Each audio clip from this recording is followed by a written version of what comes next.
Hello everyone. So today our topic is simplex method. Okay. So in this chapter जो हम mainly जो चीज़ें करने लगे हैं, first is pure maximization problem, pure maximization, pure minimization problem, third is mixed, and इसके अलावा भी मिसलेनियस में भी 2-4 टॉपिक्स होंगे. ओके, सो मेनली हमने ये चीज़ें करनी है. So first is pure maximisation, right. So इसमें जो है मैं आपको ये एक बार रिवाइज करवा देती हूँ.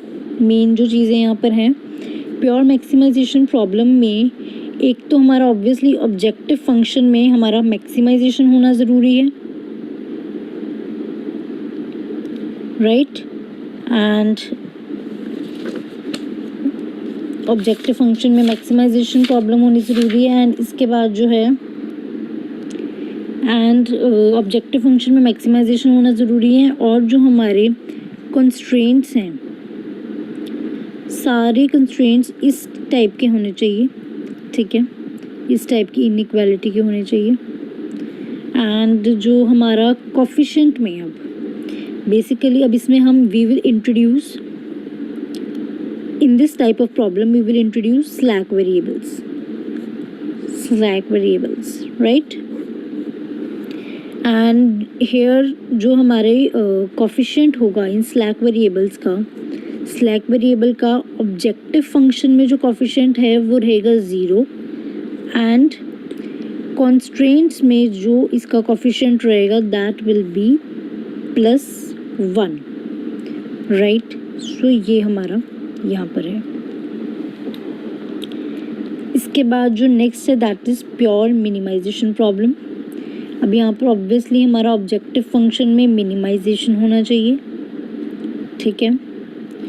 देन जो हमारी बेसिकली जो सारे कंस्ट्रेंट्स हैं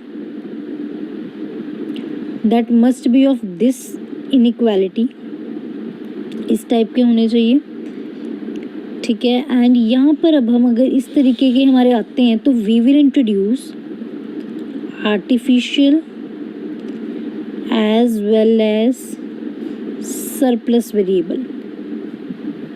अब इसमें हम 2 टाइप के वेरिएबल, जैसे उसमें हमने स्लैक वेरिएबल इंट्रोड्यूस किया था, यहाँ पर हम इंट्रोड्यूस करेंगे artificial as well as surplus variable, right. So here the coefficients will be, अगर मैं सरप्लस की बात करूं, if we talk about surplus, so surplus का जो कोफिशिएंट है ऑब्जेक्टिव फंक्शन में 0 रहेगा, कंस्ट्रेंट्स में हमारा रहेगा -1. We are talking about surplus here. And अगर मैं आर्टिफिशियल वेरिएबल की बात करूं तो इसका जो है ऑब्जेक्टिव फंक्शन में इसका रहेगा m, वो अभी हम बता देते हैं. एंड जो हमारा कॉन्स्ट्रेंट में इसका रहेगा हमेशा +1. बट जो यहाँ पर है ऑब्जेक्टिव फंक्शन में ये डिपेंड करता है, अगर तो आपका मिनिमाइजेशन का क्वेश्चन है, लाइक अभी तो हम मिनिमाइजेशन ही कर रहे हैं, सो हमारा यहाँ पर +m ही आएगा. बट इफ़ अगर यहाँ पर हमारा मैक्सिमाइजेशन होता, ठीक है, मैक्सिमाइजेशन होता, तो ऐसे केस में और अगर हमारी इस टाइप के कंस्ट्रेंट्स होते तो ऑब्वियसली हमें ये आर्टिफिशियल और सरप्लस लगाने पड़ते, तो हमारा ये -m भी हो सकता था. अभी के लिए हम यही समझेंगे कि हमारा इस तरीके का रहेगा, ठीक है. सो मतलब इतना आपने मेनली ध्यान रखना है, ये आपको आगे भी काम आएंगे कि मेन जो है बात इसकी है, ये इनइक्वालिटी की. अगर इधर को टर्न्ड है सो हमारे स्लैक वेरिएबल इंट्रोड्यूस होंगे, अगर इस साइड को टर्न है तो आर्टिफिशियल और सरप्लस वेरिएबल इंट्रोड्यूस होंगे, ठीक है. सो ये फिर भी चेंज हो सकते हैं, वो हम आगे मिक्स्ड में पढ़ेंगे. मेन बात जो ये है कि ये इन पे डिपेंड करता है कि हमारे कौन से वेरिएबल्स इंट्रोड्यूस होने, इनइक्वालिटीज़ पे डिपेंड, ठीक है। सो बाकी जो है आपको ये जो टेबल है डिटेल में पेज नंबर 2.4 जो है बुक का वहाँ पर मिल जाएगा, ठीक है। चैप्टर के एंड में आप उसको जब रिवाइज़ करेंगे तो आपको काफ़ी क्लैरिटी मिल जाएगी कि क्या क्या चीज़ें हैं यहाँ पर, ठीक है। So I hope I am clear with this. So now we will start with the question. First question is of maximization.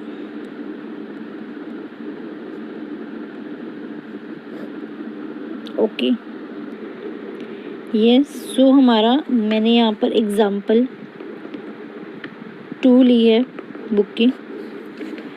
सो इसमें जैसे आप एग्जांपल में दे सकते हैं, पहले जो ये आपको स्टेटमेंट फॉर्म में सम दिया जाएगा, तो वो आई थिंक अब हमने फॉर्मुलेशन वाला चैप्टर किया ही है, तो आप इजीली इसको बना सकते हो। यहाँ पर हमें मेनली जो है प्रॉफिट दिया हुआ है, ABC 3 टाइप के प्रोडक्ट हैं।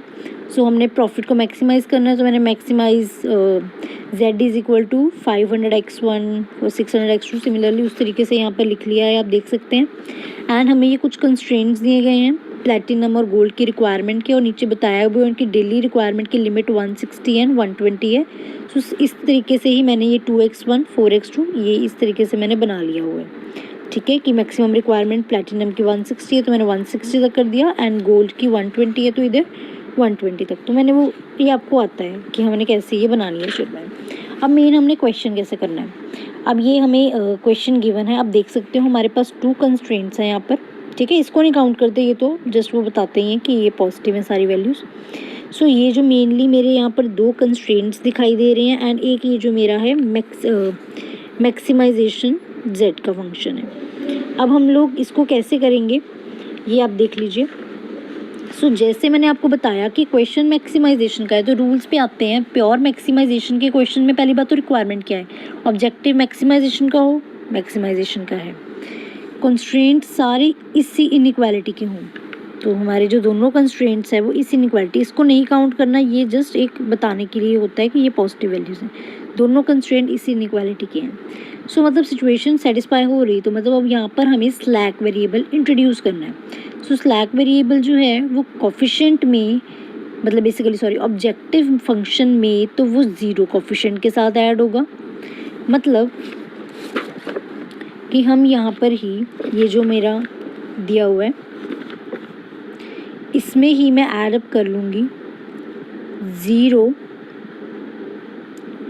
अब मेरे कितने जो हैं आप देख सकते हो कितने कंस्ट्रेंट्स हैं, 2 हैं, तो मतलब मेरे 2 स्लैक वेरिएबल आएंगे, 0s1 प्लस 0s2, क्योंकि मैं बोल रही हूँ कि मुझे ऑब्जेक्टिव में जो स्लैक वेरिएबल्स इंट्रोड्यूस करने हैं उसको 0 कोफिशिएंट के साथ करना है, और जो मैं यहाँ पर करूँगी जब उनको इंट्रोड्यूस इन कंस्ट्रेंट्स, तो मैं उन्हें जैसे कि हमारा पहला कंस्ट्रेंट था 2x1 plus 4x2 plus 6x3, तो यहाँ पर मैं +1 के साथ, मतलब कि क्योंकि मैंने यहाँ पर लिखा हुआ था कि कंस्ट्रेंट में +1 के साथ, तो +1 कोफिशिएंट मतलब आगे 1 आ गया एक तरह, सो प्लस s1 लिख दिया मैंने, ठीक है। आप चाहें तो, क्योंकि आप s2 यहाँ पर नहीं लिख रहे हैं, तो 0s2 भी डाल सकते हैं, क्योंकि हमने यहाँ पर सिर्फ s1 को ही डालना है, ठीक है, वो आपकी चॉइस है। और ये अब हमारी इक्वालिटी बन गई है। सो सिमिलरली जो हमारा नेक्स्ट था 3x1 plus 2x2 plus 4x3, अब वहाँ पर अब मेनली अब हमने एक यहाँ पर जैसे s1 इंट्रोड्यूस किया था, क्योंकि ये पहला कंस्ट्रेंट था, पहला स्लैक इंट्रोड्यूस किया, दूसरे कंस्ट्रेंट में दूसरा स्लैक इंट्रोड्यूस कर दिया s2, ठीक है, एंड इज इक्वल टू लिख दिया 120। अब s2 यहाँ पर आ गया, तो मतलब s1 की वैल्यू तो कुछ भी नहीं ना है यहाँ पर, तो s1 को 0s1 लिख दीजिए, मतलब कोई फ़र्क नहीं पड़ता वैसे भी जब हम 0 के साथ किसी को भी लिखते हैं, ठीक है। सो मतलब कि मैंने 2 जो स्लैक वेरिएबल्स इंट्रोड्यूस किए, एक s1 एंड एक s2, और उनको कंस्ट्रेंट्स में, ये जो कंस्ट्रेंट्स हैं इसमें मैंने 1 कोफिशिएंट के साथ इंट्रोड्यूस किया है, ठीक है, एंड ऑब्जेक्टिव फंक्शन में मैंने इनको 0 के साथ 0s1 0s2 इस तरीके से इंट्रोड्यूस किया है। यहाँ पर मैंने जस्ट इस चीज़ को कवर अप करने के लिए कि यहाँ पर s1 लिखा, अगर आप ये चीज़ नहीं भी लिखोगे तो भी चल जाएगा, इसको मत लिखो, ठीक है, ये तो मैंने जस्ट आपकी क्लैरिटी के लिए लिख दिया कि S2 की कोई भी यहाँ पर वैल्यू नहीं है और यहाँ पर S1 की नहीं है। ठीक है, सो यहाँ पर अब हमारा सिंप्लेक्स टेबल बनेगा, सिंप्लेक्स टेबल 1। सो आप ये टेबल बना सकते हैं। यहाँ पर अब सबसे पहले जो है हमारी वैल्यूज़ रहेंगी। सबसे पहले हम यहाँ पर लिखेंगे CJ, ठीक है, एंड हमारे कॉलम्स कुछ इस तरीके से बनेंगे, बेसिक वेरिएबल, सॉल्यूशन वैल्यू, ठीक है।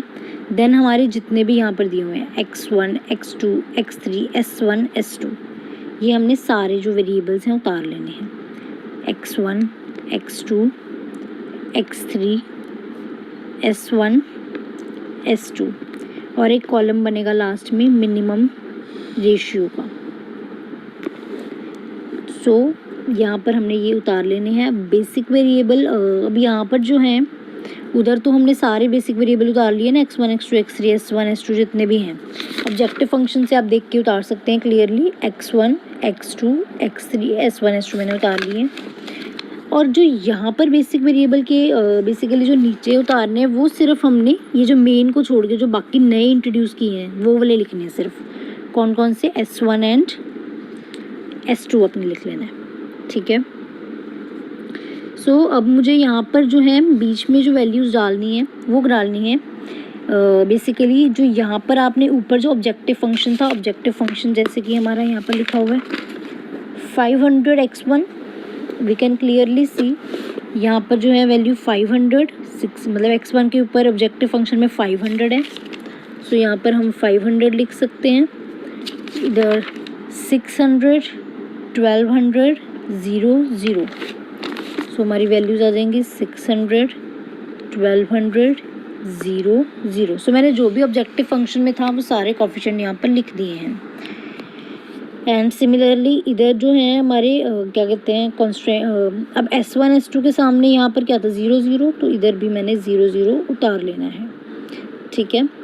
एंड जो हमारी सोल्यूशन वैल्यूज़ हैं उसमें हमारे जैसे कि ये जो हमारी इक्वेशन बनी हुई है ये वैल्यूज़ आएंगी।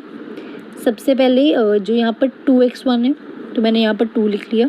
जो कंस्ट्रेंट्स है अब यहाँ पर ऊपर तो मैंने ऑब्जेक्टिव वाली वैल्यू कोफिशिएंट्स उतार लिए ना, अब मुझे यहाँ पर वो वाले कोफिशिएंट्स उतारने हैं जो कंस्ट्रेंट में है। सो x1 के साथ क्या है 2, पहली इक्वेशन में 2, 4, 6।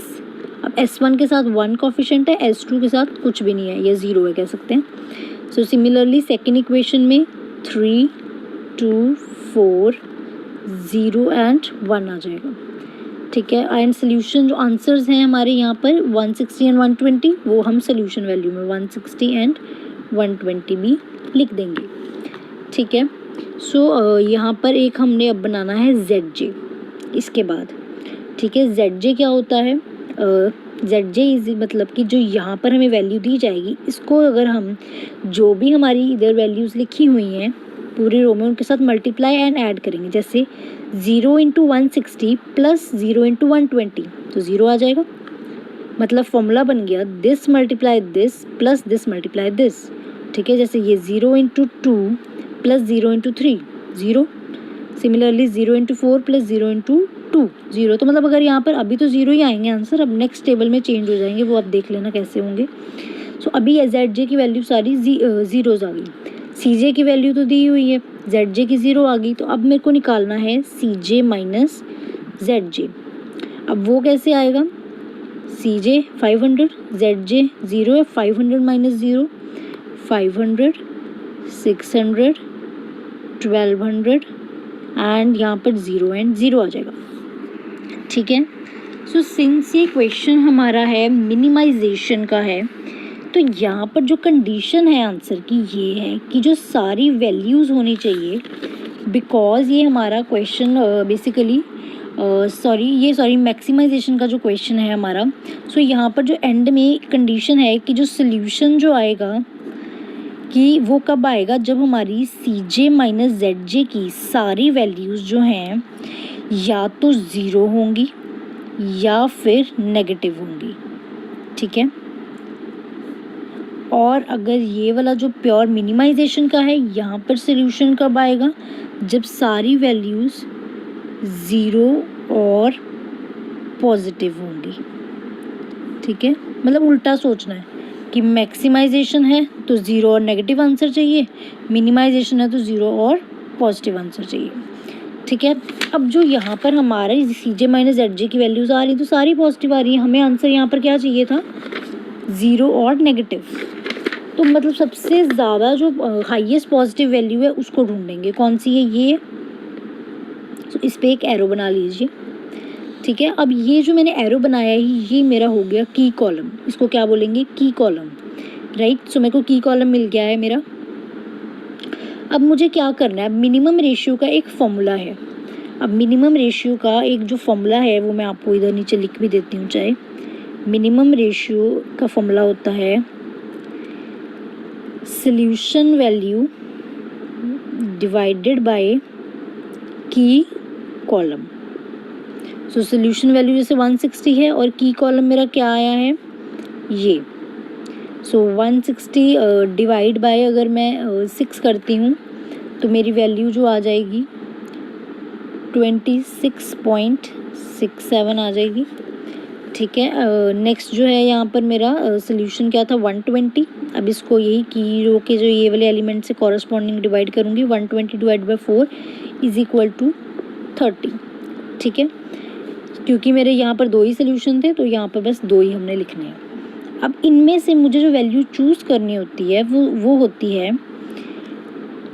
पॉजिटिव वैल्यू, मतलब वो नेगेटिव नहीं होनी चाहिए, पहली कंडीशन ये है, और पॉजिटिव में लीस्ट होनी चाहिए। अब इन दोनों में हमें लीस्ट नंबर क्लियरली यही दिख रहा है 26.67।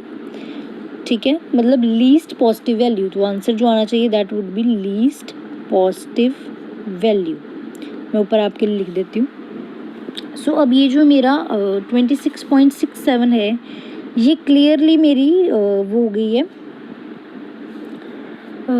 ये क्लियरली मेरी की रो बन गई है। ठीक है, सो अब ये जो मेरी की रो मुझे दी गई है, अब मैं क्या करूँगी, मैं इस की रो में से एक एलिमेंट को बेसिकली जो ये की रो बनी हुई है और ये मेरा जो की कॉलम है इसका इंटरसेक्शन पॉइंट ढूंढूंगी। ये वाली रो है मेरी, ठीक है, क्लियरली, एंड ये वाला मेरा कॉलम है। तो क्लियरली जो मेरा इंटरसेक्शन पॉइंट है ये है 6 यहाँ पर एंड यहाँ पर 6 है मेरा इंटरसेक्शन पॉइंट। ठीक है, मेरा आई थिंक ऊपर नीचे बन गया होगा, प्रॉपर टेबल बनाओगे लाइंस के ऊपर तो आपका ठीक आएगा आंसर। सो 6 हमारा की एलिमेंट है। अब ये जो 6 है ये मेरा बन गया की एलिमेंट। ठीक है, अब मुझे नेक्स्ट टेबल बनाना है। अब नेक्स्ट टेबल बनाने के लिए मैं क्या करूँगी, डिवाइड ऑल वैल्यूज़ ऑफ की रो। अब जो की रो मेरी आई थी, मतलब कि ये वाली जो की रो मेरी आई है इसकी सारी वैल्यूज़ को डिवाइड कर दूँगी बाय की एलिमेंट। ठीक है, एंड बाकी जो रोज़ हैं फॉर रिमेनिंग रोज़, अभी आपको पता लग जाएगा मैंने कैसे करना है। जो फॉर्मूला है वो हमारा हो जाएगा, ये आपको दिख रहा होगा, ये मेरा फॉर्मूला मैं लिख देती हूँ एक बारी। Elements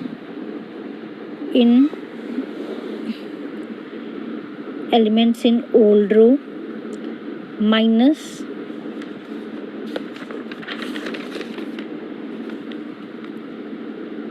intersectional element of old row multiply by corresponding element in replacing row। सो ये आपका फॉर्मूला बन गया है। ठीक है, सो ये आपका फॉर्मूला बन गया है यहाँ पर। ठीक है, सो अब हम क्या करेंगे, अब मैं टेबल 2 आपको बना के दिखा देती हूँ फटाफट। टेबल नंबर 2, ठीक है, आप इसको सिंप्लेक्स टेबल 2 बोल सकते हैं। अब मैंने क्या करना है, यहाँ पर फिर से सारी वैल्यूज उतार लेनी है, सी जे ठीक है, वही लिख लेना है बेसिक वेरिएबल, सॉल्यूशन वैल्यू, फिर यहाँ पर जो हमारे हैं x1, x2, x3, s1, s2, minimum ratio. ठीक है, अब मुझे यहाँ पर वही वैल्यूज़ 500, 600, 1200, ठीक है, 0, 0 ये लिख ली। एंड अब मुझे जो ये बेसिक वेरिएबल था, अब यहाँ पर हमारा बेसिक वेरिएबल चेंज हो जाएगा। कैसे? अब आप देख सकते हो, बिकॉज जो मेरी ये की रो आई थी, सो यही जो है ये मेरी रिप्लेसिंग रो है। ठीक है, मतलब इस रो को मैं इस कॉलम से या ये जो x3 कॉलम से रिप्लेस कर दूँगी। तो अब मेरा यहाँ पर जो s1 लिखा हुआ है इसकी जगह x3 लिखा आएगा, क्योंकि मैंने क्या किया, ये जो मेरी रो थी, मेरी की रो जो आती है उसको मैं रिप्लेस करती हूँ विद की कॉलम। तो यहाँ पर अब x3 लिखा आ जाएगा। सो मतलब मेरा बेसिक वेरिएबल पहला वाला क्या बन गया, x3, बट दूसरे वाले में कोई चेंज नहीं आएगा। ठीक है, वो हम नॉर्मल जो लिखा हुआ है वही लिखा रहेगा, s2। ठीक है, अब x3 का अगर मैं कोफिशिएंट देखूँ तो क्या है, 1200, तो मैंने यहाँ पर 1200 लिख लिया कोफिशिएंट। s2 का कोफिशिएंट 0 ही है तो यहाँ पर 0 उतार लिया। ठीक है, सो अब जो ये मैंने बताए थे यहाँ पर आपको कि अब मैंने क्या करना है, जितनी भी वैल्यूज़ हैं की रो की जितनी भी सारी वैल्यूज़ थी, इसको मैंने डिवाइड कर देना है।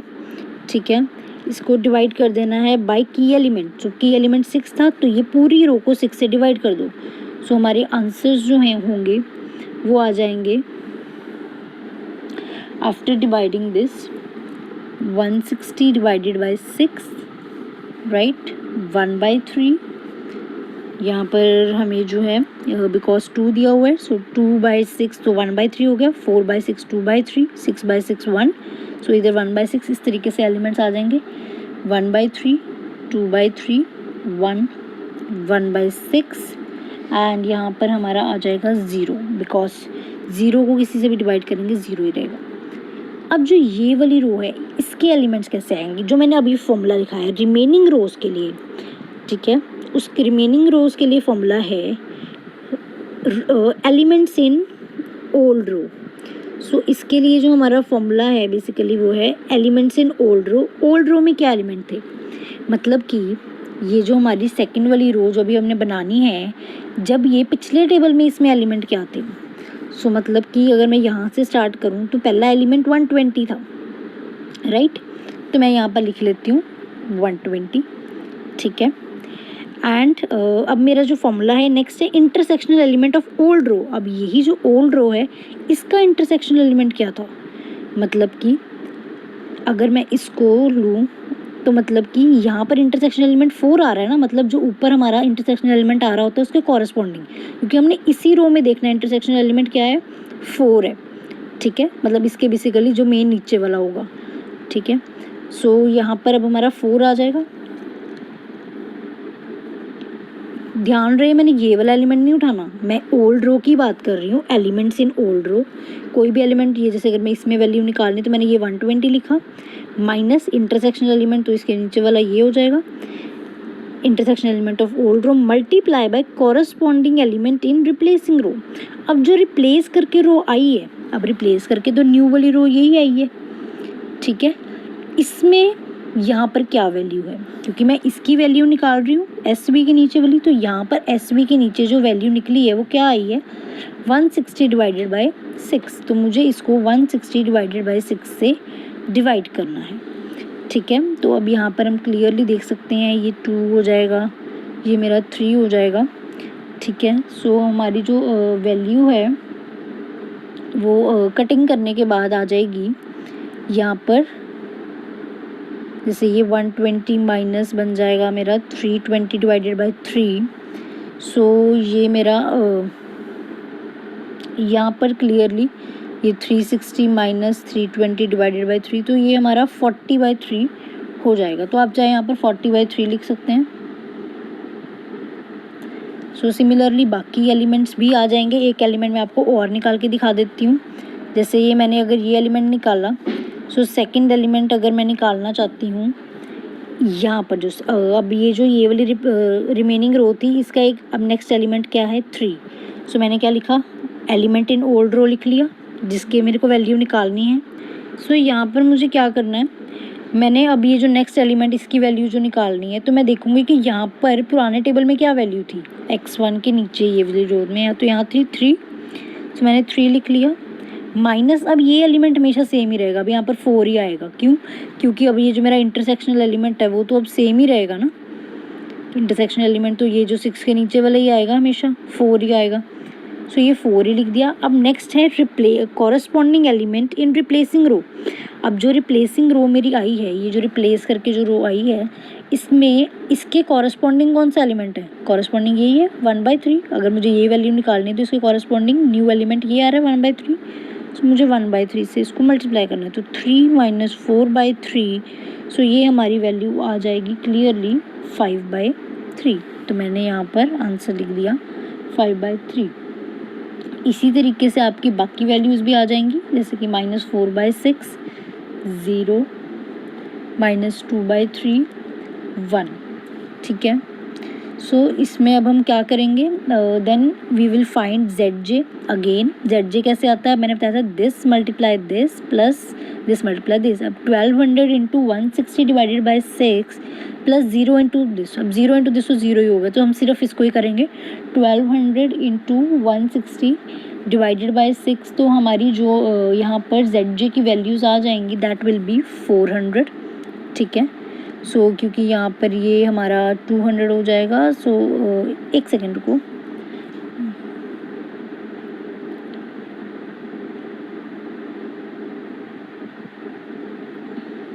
सॉरी, यहाँ पर हमारी वैल्यू 32,000 आएगी। सो ये वैल्यू हमारी 32,000 हो जाएगी। सिमिलरली अगर 1200 × दिस 1/3, ठीक है। सो क्लियरली ये हमारा 400 है, प्लस 0 × दिस, तो वही हो जाएगा। सो ये वैल्यू 400 आ गई। 1200 × 2/3 एंड ये तो 0 ही हो जाएगा। सो यहाँ पर हमारी वैल्यू 800 आ गई। तो सिमिलरली हमारी सारी वैल्यूज़ जो हैं यहाँ पर ZJ की आ जाएंगी। अब मुझे नेक्स्ट जो बनाना है वही CJ - ZJ। अब CJ तो ये है 500 - 400 इज़, अब हमारा यहाँ पर 100 आ गया। ठीक है। 600 - 800 इज़ -200। सो ये 1200 - 1200 0, 0 - 200 -200 एंड 0। अब मुझे आंसर में चाहिए क्या था कि जो सारी वैल्यूज़ हों वो इधर 0 या नेगेटिव हों। बाकी तो 0 नेगेटिव आ रही हैं, बस एक ये नहीं आ रही, तो ये हमारी मोस्ट पॉजिटिव वैल्यू हो गई। अगेन इसको चूज़ कर लिया। सो ये मेरा की कॉलम बन गया। अब मिनिमम रेशियो का फॉर्मूला क्या था, minimum ratio solution value divided by की कॉलम। सोल्यूशन वैल्यू क्या थी ये, अब इसको अगर मैं ये जो की कॉलम मेरा बनाई ये वाला पहला वाला, इससे इसको डिवाइड करूँगी तो मेरी जो वैल्यूज़ हैं दैट विल बी 80। एंड अगर मैं क्या कहते हैं 40 डिवाइडेड बाई 3 को डिवाइड करूँगी 5/3 से, तो मेरी वैल्यू आ जाएगी यहाँ पर 8। सो मुझे चूज़ क्या करनी होती है, वैल्यू लीस्ट पॉजिटिव वैल्यू। तो ये तो दोनों ही पॉजिटिव है, तो वो तो कोई प्रॉब्लम नहीं है। सो लीस्ट वैल्यू इज़ दिस, तो ये मेरी आ गई की रो। अब की रो में एंड की कॉलम का जो इंटरसेक्शन एलिमेंट है तो वो मेरा अब हो गया दिस वन। ठीक है। सो मैं सेम स्टेप अब दोबारा रिपीट करके थर्ड टेबल बनाऊंगी। अब ये जो थर्ड टेबल बनेगा, सिंप्लेक्स टेबल 3, इसमें बस मैं आपको इतना बताना चाहती हूँ कि अब क्या होगा। आप यहाँ पर बुक में ही देख सकते हैं कि ये मेरा जो थर्ड टेबल बना है इसमें क्या है। अब मैंने ये जो सारी नेक्स्ट अब मैंने क्या करना है, फिर से वही CJ लिख लिया, बेसिक वेरिएबल सोल्यूशन वैल्यू, यहाँ पर वही x1 x2 x3 s1 s2 लिख लिया, राइट। एंड हमारा अब क्या होगा, क्योंकि अब मेरी जो है यहाँ पर टेबल नंबर 2 में मेरा जो यहाँ पर बेसिकली अब रिप्लेसिंग क्या होगी, x1 कॉलम रिप्लेस करेगा इसको। ये जो मेरी ये रो अब रिप्लेस होने वाली है ना, जैसे पिछली रो रिप्लेस हुई थी, अब ये रिप्लेस होने वाली है विद दिस कॉलम। तो मतलब अब यहाँ पर वैल्यू क्या आ जाएगी, x1। जैसे इधर x3 आया था तो अब इधर हम क्या लिखेंगे x1। जैसे कि आप इधर देख सकते हो यहाँ पर अब पहले x3 आ रहा था, अब ये जो मेरी ये जो रिप्लेस हुई है ये x1 इस रो को रिप्लेस कर देगा। सो यहाँ पर पहले x3 की जगह अब यहाँ पर नेक्स्ट पे x1 आने लग जाएगा, ठीक है। सो अब मेरे को x3 का वो ऊपर कोफिशिएंट जो दिया हुआ है 1200 मैंने इधर लिख लिया, एंड x1 का जो कोफिशिएंट 500 है वो मैंने इधर लिख लिया, ठीक है। बाकी ऊपर वाले कोफिशिएंट तो वही वैसे ही उतारने हैं, 500, 600, 1200, 00 वो उतार लिए, ठीक है। सो मैंने ये भी उतार लिया एंड ये भी उतार लिया। फिर उसके बाद वही सेम स्टेप करने हैं मुझे, ठीक है। सबसे पहले यही सेम थिंग करनी है, डिवाइड करनी है की रो की सारी वैल्यूज़ को बाय की एलिमेंट। अब की एलिमेंट हमारा क्या आ रहा था 5/3। सो ये जो पूरी रो है इसको 5/3 से डिवाइड 80/6 डिवाइडेड बाय 5/3 अगर हम करेंगे तो हमारी जो वैल्यू आ जाएगी दैट विल बी 8, ठीक है। सिमिलरली 5/3 डिवाइडेड बाय 5/3 तो 1 ही हो गया। इस तरीके से इसको भी जब हम डिवाइड करेंगे बेसिकली -4/6 को बाय की एलिमेंट 5/3 तो ये वैल्यूज़ हमारी आ जाएंगी, आप लोग क्लियरली देख सकते हो। फिर इसके बाद जो रिमेनिंग रो हो जाएगी उसके लिए ये जो फॉर्मूला हमने लिखा हुआ है यही फॉर्मूला दोबारा लगा के ये रिमेनिंग रो की भी वैल्यूज़ आ जाएंगी, ठीक है। Then we will find ZJ by multiply this plus this multiply this। तो 1200 इंटू 24 प्लस 500 इंटू 8 तो ये लिख लिया। इसी तरीके से 1200 इंटू 0 प्लस 500 इंटू 1 ऐसे ही सारी वैल्यूज़ मल्टीप्लाई करके एंड प्लस करके लिख लेनी है। सो ZJ की वैल्यूज़ भी आ गई हैं एंड ये CJ दिया हुआ है तो CJ माइनस ZJ करके ये 0 आ गया, ये -160 0 -160 -60। अब हम देख रहे हैं कि सारी वैल्यूज़ 0 और नेगेटिव ही आ रही हैं, तो इसका मतलब यही हमारा सोल्यूशन टेबल है। अब मुझे यहाँ पर आंसर कैसे ढूंढने हैं? अब आंसर ढूंढने के लिए क्योंकि ये x1 है तो x1 के आगे 8 लिखा हुआ है, तो इसका मतलब क्योंकि हम क्या करते हैं जब ये हमने ये सॉल्व करनी है इक्वेशन, हमारा मोटिव क्या है कि हमें x1 x2 x3 की वैल्यूज़ और जो हमारा मैक्सिमाइज z ऑब्जेक्टिव फंक्शन होता है उसकी वैल्यूज़ आ जाए। ग्राफिक में भी यही करते थे, लास्ट में x1 x2 x3 की और ऑब्जेक्टिव फंक्शन का मैक्सिमाइज z की वैल्यू आ जाती थी। अब x1 की वैल्यू 8 आ रही है, x2 नहीं आ रहा तो इसका मतलब x2 इज़ 0, ठीक है। सो यहाँ पर हम देख सकते हैं जैसे कि x1 की वैल्यू 8 है, x2 कुछ नहीं दिया हुआ तो वो 0 ही है, x3 की वैल्यू यहाँ पर जो इसके सामने लिखी हुई है 24 आ गई है, एंड जो मैक्सिमाइज z हम निकालते होते हैं उसकी वैल्यू ये जो आई है 32800। सो मैक्सिमाइज z आ गया 32800। सो ये आपके आंसर्स एक तरह आ गए हैं, क्लियर है। सो मैक्सिमाइज z आपको पता ही कैसे निकाला है, 1200 इंटू 24 प्लस 500 इंटू वही चीज़ है। और यहाँ पर क्योंकि हमारा x2 तो था ही नहीं, सो ये हमारे अब आंसर्स आ गए हैं, ठीक है। Thank you class.